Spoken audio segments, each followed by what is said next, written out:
Savannah Brooks stood in front of the mirror, her wedding dress hugging her gently soft curls falling around her shoulders. The sunlight poured through the lace curtains, dust dancing in the air like tiny confetti. From outside, she could hear children laughing, flower petals being tossed, and the rustle of folding chairs on grass.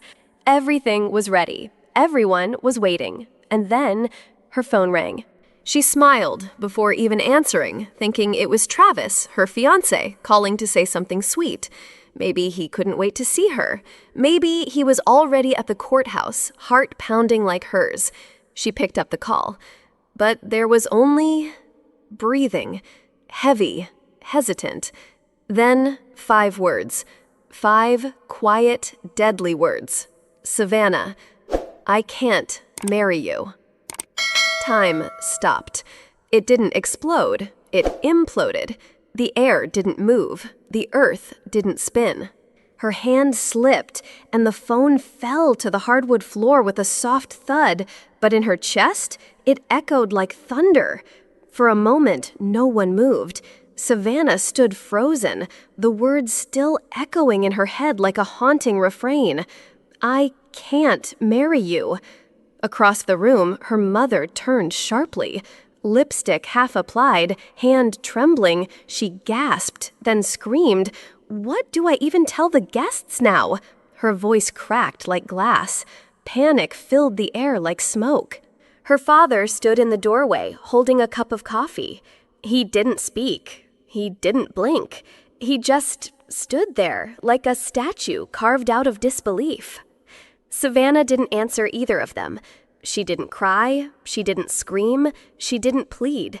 She simply rose to her feet, her veil sliding off one shoulder, her bare feet brushing the cold floor. And she walked, right past her mother's shrieks, right past her father's silence, right through the front door, still in her wedding dress. Still barefoot, still bleeding inside, but walking because standing there would have destroyed her. She didn't pack a bag. She didn't take her shoes. She didn't even look back.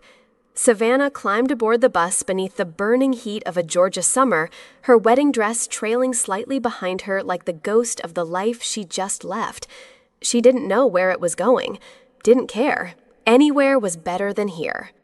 Anywhere was farther from the shame that clung to her like sweat on her skin. The driver gave her a second glance but said nothing. The passengers stared confused, curious. A woman in a wedding dress? No bouquet? No groom? Just silence. No one asked. No one dared. She chose the last row, curled into the corner, and pressed her cheek against the window. She wanted to cry. God, she wanted to sob until her bones shook. But nothing came. No tears, no words, just the hum of the engine. And the unbearable weight of not being chosen. The bus jolted over a pothole, snapping Savannah out of her fog. Her phone buzzed. A message from Aunt Jolene. Short, direct. Come here. I've got something for you. Savannah stared at the screen.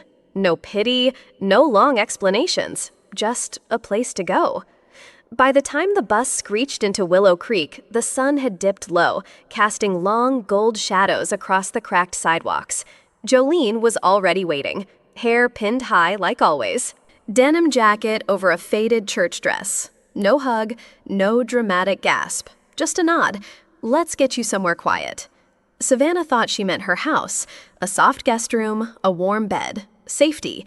But they drove right past it, past the porch swing, past the wind chimes, down a gravel road, to a building swallowed in vines and memory. The sign above the door read, Magnolia Oven. Broken windows, paint peeling, dust clinging to the air like a second skin. This wasn't a home. It was a ghost. But something in Savannah's chest stirred not hope, but maybe the beginning of one. The moment Savannah stepped inside, the air shifted. It was thick with dust, but not dead. It smelled like thyme, like burnt sugar, old flour, and something almost sweet beneath the decay. The small back room had a metal bed frame pushed against the wall, a thin mattress covered in a faded quilt that smelled faintly of lavender and thyme, a cracked desk, a wooden chair with one leg shorter than the others, and a bookshelf tilted, tired, heavy with old cookbooks stained with years of use. The oven in the main room looked like something from another century, cast iron, blackened with age, a monument to memory. And yet the place whispered, not with words, but with feeling, like it had been waiting for someone, not to use it, but to remember it. Savannah stood there, still in her wrinkled wedding dress, looking around at the dust and silence. And for the first time in days, she didn't feel abandoned. She felt invited. Jolene stood in the doorway, arms crossed, gaze firm but not unkind. "This place won't fix you, Savannah," she said, "but it'll hold you still long enough to figure out how to fix yourself." Then she pointed around the room at the counters thick with dust, the oven cold and forgotten, the shelves sagging with time. "But if you're staying here, you're gonna have to do something with your hands. Clean, fix, paint, or bake. Doesn't matter what. Just move. You hear me?" Savannah nodded. Not because she knew how to clean a bakery, not because she had any idea how to bake, but because doing nothing was the heaviest weight of all, and she had carried enough of that. So she picked up a broom, not to tidy the place, but to sweep herself back together, one motion at a time. They said Miss Loretta once made sourdough so good it could make a grown man cry. They also said she hadn't spoken more than 10 polite words to a stranger in over a decade. She hated customers, she hated weak hearts, and she really hated sob stories, especially from women in wrinkled wedding dresses. When Savannah showed up at her front porch, Loretta opened the door just halfway, one eyebrow arched, arms crossed, mouth set in a permanent line. "You're the runaway bride from Wayland?" she said flatly. No hello, no welcome. Savannah's voice trembled. I heard you used to bake at Magnolia. I want to learn." Loretta didn't blink. "Why?" Savannah swallowed hard. She didn't know how to say, "Because I'm falling apart and I need something solid to hold on to." So she said, "Because I need to." There was a pause. Then Loretta grunted and opened the door wider. "You got shoes that can handle flour?" And just like that, Savannah's apprenticeship began. Not with butter, not with cinnamon, but with a broom. She swept for 3 straight days. Not a word about bread, not a single lesson. Just wood floors, dust clouds, and the sound of her own breath as she earned her right to even stand near that oven. Loretta didn't teach with recipes. She taught with silence and correction. Every morning, Savannah showed up at the cottage, hands raw, spirit fraying, hope flickering like a pilot light on its last gasp. "Baking," Loretta finally said one morning, "ain't just about measurements and timing." She dropped a bag of flour on the counter. "It's about listening, feeling, trusting your gut, and trusting the dough." Then she leaned in, eyes like fire. Dough knows if you're lying. It won't rise if your heart isn't honest. Savannah didn't fully understand, but the dough did. Her first batch, flat. Second, burnt. Third, so tough it could break a window. But Loretta never yelled. She just watched. Let the dough speak for itself. Because the truth was, Savannah wasn't just learning to bake. She was learning to face herself. Every failed loaf was a mirror. Every collapse, every scorch mark, a part of her pain that had to rise, burn, or fall apart before anything beautiful could come. It started with a smell. One morning, a breeze carried it down Main Street, the warm, golden scent of fresh bread. Not the kind from a grocery store, the kind that wakes something in your memory. The kind your grandmother made when you were too young to spell the word grief. By noon, people were talking. "Is Magnolia Oven open again? I thought that place was dead." "No, I swear I smelled cinnamon this morning." And they came. First out of curiosity, then out of craving. Savannah didn't plan for customers. She was just baking to breathe. But the town, small, hungry for something real, noticed. She worked without stopping, flour on her cheeks, fire in her eyes. As if the oven were no longer a machine, but her heartbeat.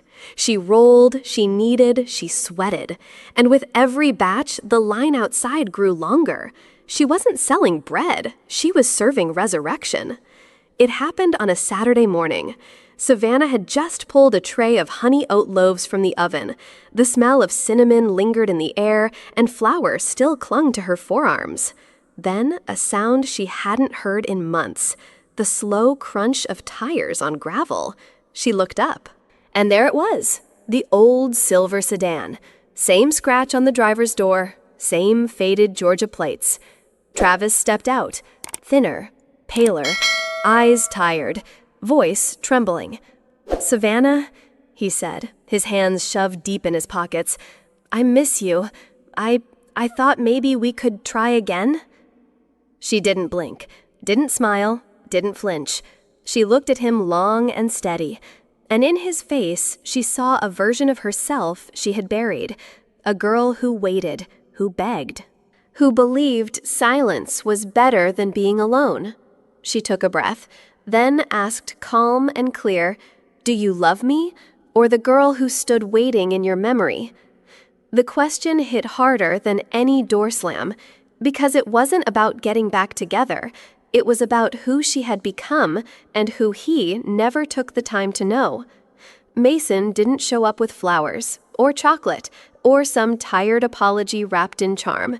He showed up with paperwork, a leather folder under his arm, calm eyes, and something more rare than romance, respect.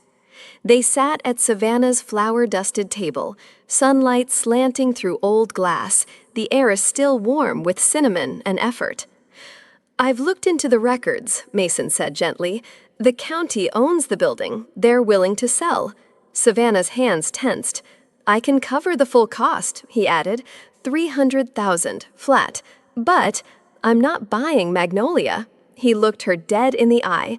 "I am investing in you, this oven, these walls. This place, it wouldn't be alive without your hands, Savannah. Your grief, your grit, your story. So the ownership, it's yours." She blinked. "You'd give me 40%? Mason smiled. "I'd give you more, but I think you already know this place was never mine to take. It wasn't a business deal. It was the only kind of proposal she needed, one built on belief." The pen felt heavier than it should have, not because of the weight of ink, but because of everything it meant. Savannah's hands were still dusted in flour. Her apron bore a burn mark from the morning's batch. The scent of honey oat and cinnamon clung to the air. And there, on the worn wooden counter, sat the deed to Magnolia Oven. She picked up the pen. Her name, Savannah Brooks, shook slightly as it touched the paper, but with each letter, her grip steadied. Each stroke was a nail, hammered into the coffin of who she used to be. A woman who waited, who doubted, who needed permission to matter. Now, she didn't need permission. She had ownership. When the final signature dried, she didn't cry. She didn't jump for joy. She just stood quietly, then whispered to the bricks of the oven, "We're not surviving anymore. We're building." Magnolia Oven was no longer just a building. It was alive. The ovens fired from dawn to dusk. Order slips hung like ribbons across the walls, and the bell above the door jingled more times a day than Savannah could count. She had a team now, 2 high school girls with flower-streaked ponytails, a retired postmaster who shaped dough like prayer, and Miss Loretta, still sharp, still stubborn, now sipping tea with her legs crossed like a queen, watching her student bake like a woman possessed by purpose. And Savannah? She moved with precision, confidence, peace. Every loaf that came out of the oven wasn't just bread, it was proof that something broken could be reshaped. That healing wasn't always loud. That love didn't have to come with a ring to be real. The dress was still there, tucked in the back of the closet, pressed between a flour-dusted apron and a faded jacket. Savannah reached out, fingertips brushing the fabric. No tears came, no sting in her throat, no weight in her chest. It was just fabric now, just thread, Not pain.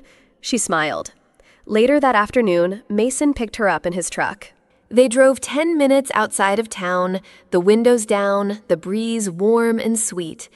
He stopped beside a quiet field kissed by sunlight and the scent of pine. Then he turned to her. "I bought this," he said. "I thought maybe we could build something bigger, a cafe, a bakery, something with both our names on the sign. What do you think?" Savannah looked at the land, flat, open, wild, full of possibility.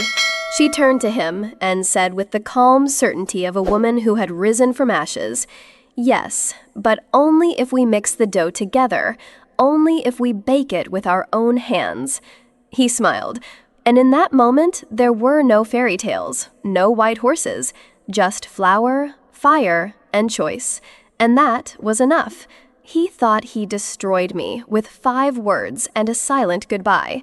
He thought walking away from me in a white dress would break me into something small, something bitter, something lost. But he was wrong. All he did was preheat the oven. Because I didn't just survive, I rose, not in spite of the fire, but because of it. I let the heat touch every broken part. I let it burn away what no longer served me. And from that came bread, came purpose, came me. Sometimes what breaks you isn't meant to destroy you. It's meant to reveal you. Just like bread needs heat to rise, we often need heartbreak, disappointment, and silence to uncover the strongest parts of who we really are. Savannah's story reminds us that healing doesn't always come with grand gestures or perfect endings.